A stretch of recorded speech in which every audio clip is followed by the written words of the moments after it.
Good morning all of you. मैं doctor Sunil Kumar आप सभी के बीच में आया हूँ। MA first semester political science के बारे में हम लोग बात करेंगे कि किस तरह से एग्ज़ाम में क्वेश्चंस को लिखना होता है, क्योंकि कई बार होता है कि हमें सब कुछ आते हुए भी हम उस चीज़ को सही तरीके से नहीं लिख पाते हैं। इसलिए आज की इस वीडियो में हम लोग चर्चा करेंगे इसके बारे में कि किस तरह से एग्ज़ाम में हमको क्वेश्चन को अच्छे तरीके से लिखना है और अच्छे मार्क्स लाने हैं। ठीक है, मैं एक और बात कहना चाहूँगा कि अगर आप लोग इस चैनल पे पहली बार आए हैं तो इस चैनल को सब्सक्राइब, लाइक एंड शेयर करिए ताकि आप तक हमारे ऑथेंटिक वीडियो पहुँचती रहे। ठीक है, तो आइए हम चर्चा करते हैं कि किस तरह से हम लोग एग्ज़ाम में आए हुए क्वेश्चन को लिखते कैसे हैं, तरीका क्या होता है। ठीक है, तो इस पे हम लोग चर्चा करेंगे कि आपके एग्ज़ाम में मान लीजिए क्वेश्चन आता है प्लेटो का न्याय सिद्धांत। एक क्वेश्चन आपका ये आता है प्लेटो का न्याय सिद्धांत।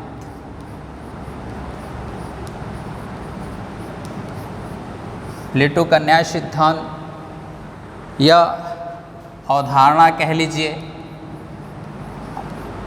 अवधारणा।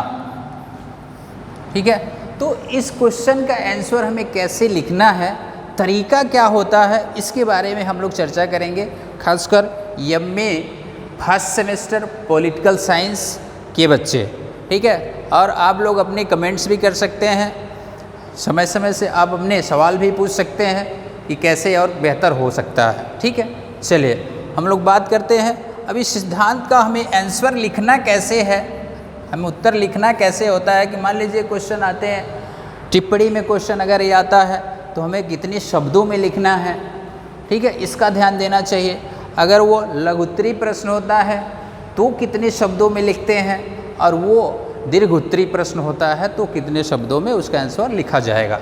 ठीक है, तो हमें ये ध्यान देना होगा कि अगर वो टिप्पणी में आता है तो 500 शब्दों में 250 शब्दों में ही लिखना होता है। टिप्पणी के जो क्वेश्चन होते हैं वो उसके आंसर हमें 250 शब्दों में लिखना होता है, मिनिमम 1 से 1.5 पेज। ठीक है, अगर वो लघुत्तरी प्रश्न होता है, ठीक है, तो उसके जो आंसर होते हैं वो हमें 500 शब्दों में लिखने होते हैं। क्लियर।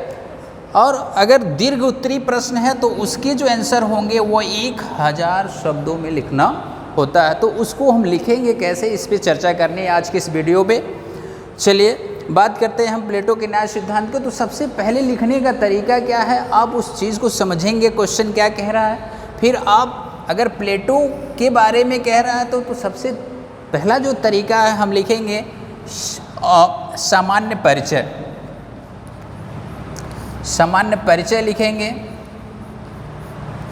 और इस सामान्य परिचय का मतलब ये कि हमें प्लेटो के बारे में बताना है कि प्लेटो का जन्म कब हुआ, ठीक है, उसकी शिक्षा दीक्षा कैसे हुई, वो किस राज्य का निवासी था, और वो दार्शनिक कैसे बना। तो ये सामान्य परिचय होता है, प्लेटो के बारे में हमें लिखना पड़ता है। ठीक है, तो ये पहली चीज़ हो जाती है। दूसरी चीज़ हो जाता है आपका प्लेटो पे जो है सुकरात का प्रभाव था। ठीक है, सुकरात का प्रभाव, हमें क्वेश्चन को ऐसे लिखना है ताकि हमारा जो आंसर है बेहतर हो सके और हमें अच्छे मार्क्स मिल सके। ठीक है, तो इस दृष्टिकोण से हमें जो पॉइंट्स हैं उसको बेहतर बनाना होता है, बेहतर लिखना होता है। ठीक है, सुकरात का प्रभाव, चूँकि सुकरात जो है प्लेटो का गुरु था आप, ठीक है, और प्लेटो पे सुकरात का प्रभाव सबसे अधिक था, तो इसके बारे में हम लिखेंगे। फिर तीसरा जो चीज़ है वो लिखेंगे हम प्लेटो की रचनाएं।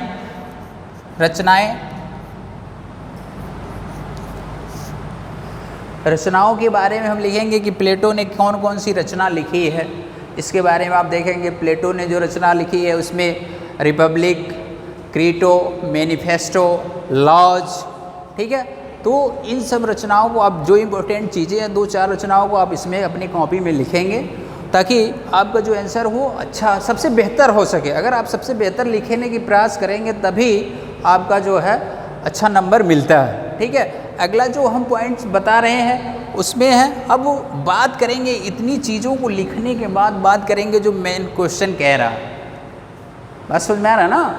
तो ऐसे दृष्टिकोण से प्लेटो का जो न्याय सिद्धांत है, अब हम हेडिंग डालेंगे न्याय सिद्धांत। ठीक है, अब न्याय सिद्धांत प्लेटो का क्या है? तो अब प्लेटो के न्याय सिद्धांत में आप लोग देखेंगे लिखना कैसे है कि जो प्लेटो ने न्याय सिद्धांत की चर्चा की है उसमें उसने कहा कि राज्य में प्रत्येक वर्ग अपने अपने कार्यों को स्वतंत्र रूप से करेगा और किसी के कार्यों में कोई हस्तक्षेप नहीं करेगा। ये प्लेटो का न्याय सिद्धांत कहता है। ठीक है, और इसमें उसने क्या किया, राज्य में जो 3 वर्ग बताए आप उसको लिख लीजिएगा। एक शासक वर्ग, सैनिक वर्ग और उत्पादक वर्ग। इस तरह से जब आप अपने क्वेश्चन के आंसर लिखेंगे तो आपको बेहतर मार्क्स मिलेंगे। ठीक है, एकदम श्योर है कि बेहतर मार्क्स आपको मिलेंगे। ठीक है, और प्लेटो का जो न्याय सिद्धांत कहता है वो इसी पे आधारित है कि सभी वर्ग जो 3 वर्ग राज्य में है, शासक वर्ग हो, सैनिक वर्ग हो और उत्पादक वर्ग हो, अपने अपने क्षेत्रों में स्वतंत्र रूप से कार्य करें। यही प्लेटो का न्याय सिद्धांत कहलाता है। तो ऐसे आप जब क्वेश्चंस लिखेंगे तो आपके एग्जाम में सबसे बेहतर अंक आएंगे, ये क्लियर है। राइट, चलिए अब हम दूसरे क्वेश्चन की चर्चा कर लेते हैं कि दूसरा क्वेश्चन जो है अगर आता है तो उसको हम कैसे लिखेंगे। सेम चीज़ें यही होनी चाहिए। ठीक है, मैं एक बार पुनः आप सबको बता दूं कि हमें सब कुछ आते हुए भी हम उस क्वेश्चन का आंसर नहीं लिख पाते हैं। एग्ज़ाम में प्रेशर होता है एग्ज़ाम का। ठीक है, तो हमारे दिमाग से वो चीज़ें निकल जाती हैं। तो सबसे पहले हमें अपने आप को शांत रखना है, अपने दिमाग को शांत रखना है और फिर क्वेश्चन को पढ़ने होंगे। ठीक है, तो अब दूसरा क्वेश्चन अगर आप आता है एग्जाम में प्लेटो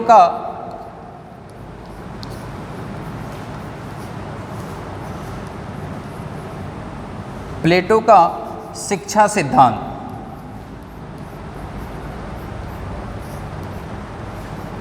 अगर इस क्वेश्चन का एक क्वेश्चन एग्जाम में आते हैं तो इस पे कैसे लिखना है। सिर्फ लिखने का जो तकनीक है, जो ट्रिक है, हम लोग इस चैनल के माध्यम से आप सबों को प्रोवाइड करा रहे हैं कि हमें लिखना कैसे है। ध्यान इस पे देना है।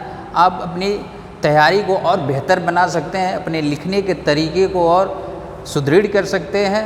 ठीक है, क्योंकि आप जब तकनीकी अपनाएंगे, लिखने का तरीका आपको पता होगा, तो आप अपने एग्जाम में आंसर को अच्छे तरीके से लिख सकते हैं। चलिए, प्लेटो की शिक्षा का सिद्धांत में भी फिर हम अगर आंसर लिखते हैं तो हमें फिर जो तरीका अपनाना होगा कि हमें सामान्य परिचय देना है। ये ध्यान देना है, सामान्य परिचय देना होगा। यानी प्लेटो के जीवनी, प्लेटो का जन्म कब हुआ, किस देश का नागरिक था, इसके बारे में बताना, उसकी शिक्षा कैसे हुई, ये इस पे चर्चा कर लेनी है। ठीक है, फिर हम उसके गुरु की बात करेंगे। गुरु सुकरात का प्रभाव प्लेटो के ऊपर सबसे अधिक प्रभाव किसी का बड़ा था तो वो उसके गुरु का था। क्योंकि प्लेटो जो है अपने गुरु के प्रभाव के कारण ही दार्शनिक बनने की सोच रखता था। नहीं तो पहले वो राजा बनने की सोच रखता था, क्योंकि जो उसकी शरीर की बनावट थी वो लंबा चौड़ा और सुडौल था, इसलिए उसके शरीर को देखते हुए सुकरात ने उसको प्लेटो नाम दिया था। ठीक है, तो इसलिए उसके ऊपर सबसे ज़्यादा प्रभाव सुकरात का था, तो उसके बारे में आप ज़रूर लिखेंगे। ठीक है, फिर उसकी रचनाएं लिखेंगे। प्लेटो की रचनाओं को आप लिखेंगे, जिक्र करेंगे कि प्लेटो ने किस किस की रचना की है। मैंने कहा रिपब्लिक उसकी सबसे बेस्ट पुस्तक रही है, रचना रही है।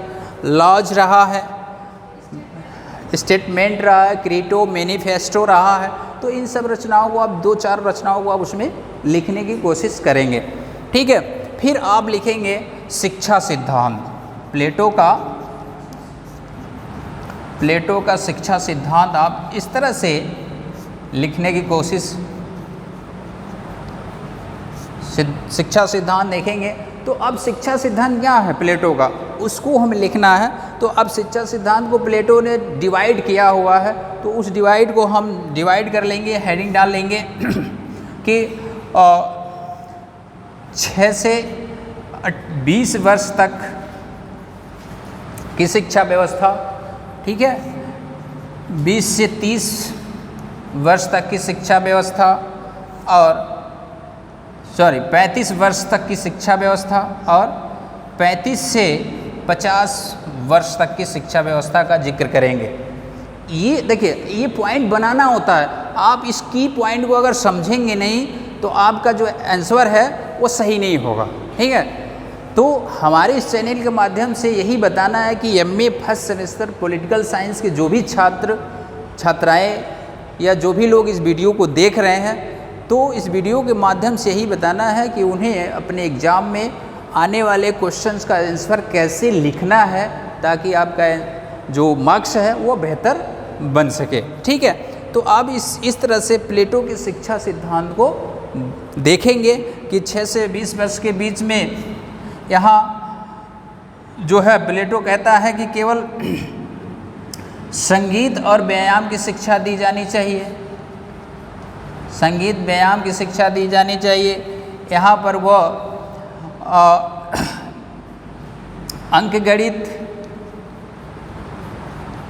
अंकगणित विषय की चर्चा करता है, दर्शन शास्त्र की चर्चा करता है, ठीक है। और 35 से 50 वर्ष के बीच में वो बात करता है दर्शन की, ठीक है। तो हमें ये ध्यान देना होगा कि हमें इस तरह से अपने क्वेश्चन के आंसर को लिखना होगा, ठीक है। मुझे उम्मीद है कि आप सबको ये वीडियो पसंद आया होगा। अगर ये वीडियो पसंद आया है तो आप लोग लाइक, शेयर और सब्सक्राइब करें, ठीक है, ताकि आप तक सही और ऑथेंटिक वीडियो पहुंचती रहे। Thank you so much.